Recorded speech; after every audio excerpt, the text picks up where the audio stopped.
સરહદી જિલ્લામાં સુરક્ષાની સમીક્ષા કરાઈ. ગુજરાતના મુખ્યમંત્રીની પીએમ મોદી સાથે ટેલિફોનિક વાતચીત.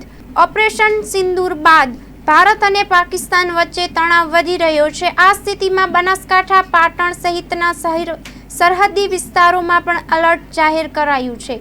ત્યારે વડાપ્રધાન નરેન્દ્ર મોદીએ ગુજરાતના મુખ્યમંત્રી ભૂપેન્દ્ર પટેલ સાથે ટેલિફોનિક વાતચીત કરી સરહદી જિલ્લામાં સુરક્ષાની સમીક્ષા કરી હતી.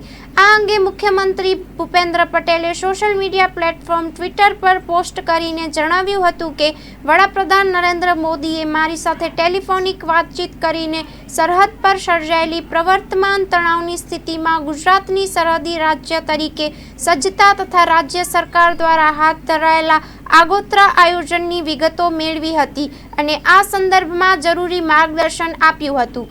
વડાપ્રધાને ખાસ કરીને પાકિસ્તાનની સરહદ સાથે જોડાયેલા કચ્છ, બનાસકાંઠા, પાટણ, જામનગર જેવા સંવેદનશીલ જિલ્લાઓના નાગરિકોની સુરક્ષા સલામતીના રાજ્ય સરકાર દ્વારા લેવાયેલા પૂરતા પગલાઓ અંગેની પણ વિગત મેળવી હતી.